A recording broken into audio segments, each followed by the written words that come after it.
আমি এখানে প্রায় দুটো টার্মসের যেটা মেম্বার এই এলাকার, এই যে পুকুরটা, এটা আমি বিগত 2-3 বছর আগে নিজের দেশে দিয়ে কাটিয়ে দিয়েছিলাম। তখনও সমস্যা হয়েছিল। আজকে দেখছি হঠাৎ করে মানে 2-3 দিন আগেই এরা বাঁশ দিয়ে অলরেডি ঘিরে দিয়েছে এবং আজকে এরা 3 দিন এনেছে এখানে ল অ্যান্ড অর্ডার সিচুয়েশন হওয়ার জায়গায়। কারণ এখানে ওই যে দুজন ব্যক্তি আসগর আলী এবং আখতার আলী এবং তার টোটাল টিম এসে এখানে মহিলাদের ওপর অকথ্য ভাষায় গালিগালাজ করছে। এখানে বয়স্ক মহিলা রয়েছে, এখানে অ্যাডভোকেট রয়েছে, ওনাদেরকে গায়ে ধাক্কাধাক্কি করেছে, সাংবাদিকদের মেরেছে এবং আমাদেরকে অত্যন্ত খারাপ ভাষায় কথা বলছে। আমরা চাই এখানে একটা টোটাল হিন্দু বেল্ট, এখানে কোনোভাবেই কোনো কেউ এসে জোরপূর্বক দখল করে এই জায়গাটাকে আমরা করতে দেব না। এটা পুকুরের অবস্থায় ফিরিয়ে দিতে হবে। আমি অ্যাজ এ বিরোধী দলনেত্রী হিসেবে বলছি, এটা যতক্ষণ না পুকুর হয় আমি সেটার জন্য লড়ে যাব। এবং এই যে বাড়িগুলো রয়েছে, আজকে আমি এখানে মানে আপনাদের চ্যানেলের মাধ্যমে আলটিমেটাম দিচ্ছি, 24 ঘন্টার মধ্যে ওরা এই পুরো বাস তুলবে, নয়তো আমি পুরো গ্রামবাসীকে এনে এই বাস কিন্তু আমি নিজে হাতে তুলে দেবো। দেখি এই পরিবারগুলোর পাশে আমি ছিলাম, ভবিষ্যতেও থাকবো এবং এখনো আছি। মুখ্যমন্ত্রী বলছেন যে ভরসা ইন ওয়ে আউট।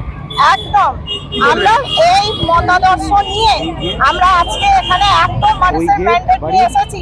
তো ওনার এই কথাকে কোনোভাবেই আমরা বিফলে যেতে দেবো না। আজকে পরিবারের প্রত্যেকটা মানুষ এরা যেভাবে সাফার করছে, মহিলারা বাইরে বেরোতে পারছে, আমরা এর সপক্ষে আছি এবং আমরা চাই এখানে যেন কোনো রকম বিশৃঙ্খলা না হয়। কোনো পার্টি হোক, কোনো প্রশাসনিক, আমরা কোনো কিছু বলতে চাই না। আমরা চাই এখানে সুস্থ পরিবেশে এই মানুষগুলো যেন পানীয় জল পর্যন্ত তারা আনতে যেতে পারছে না।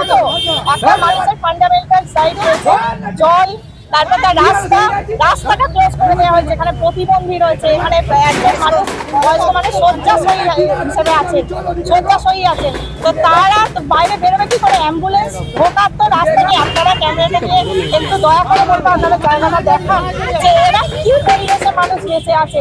এই পুকুরটাকে দীর্ঘদিন বলার পরে এরা যেই দিনে থাকুক যাই করুন, তো পরিষ্কার করার কিছু মানে কোনো ইনিশিয়েটিভ নেয়নি, উল্টে এখন এটাকে বোঝাতে এসেছে।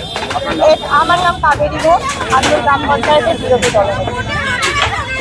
বলছি, আপনারা কত বছর ধরে এই রাস্তাটা ব্যবহার করছেন? এটা আমার দাদুর সময় থেকে প্রায় 100 বছর হয়ে যাবে। আমরা রাস্তাটা ব্যবহার করে আসছি, এটাই আমাদের মেন রাস্তা।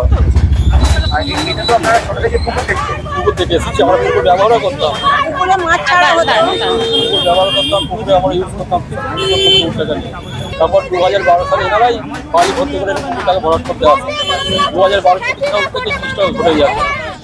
কোর্টের অধীনে মামলা করেছি, মামলার এখন কোনো রায় বেরোচ্ছে। তার সত্ত্বেও এরা বলছে সব থেকে অর্ডার পেয়েছি, আমরা এটা নিজেরাই গিয়েছে, প্রশাসন ছিল সঙ্গে ছিল। প্রশাসন পুরো নির্বাল দিয়েছে একদম। হ্যাঁ, প্রশাসন বলছে আমরা কোর্টের অর্ডারে পেয়ে এসেছি, আমরা যে আজকে কি পুলিশকে দেখতে পাচ্ছেন? না আসেননি। কালকে এসেছিলেন আপনার?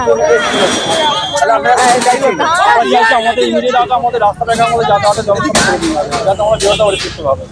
এবং পুকুরটা অবশ্যই আমরা চাই পুকুরটা পুকুরই থাকুক। হ্যাঁ,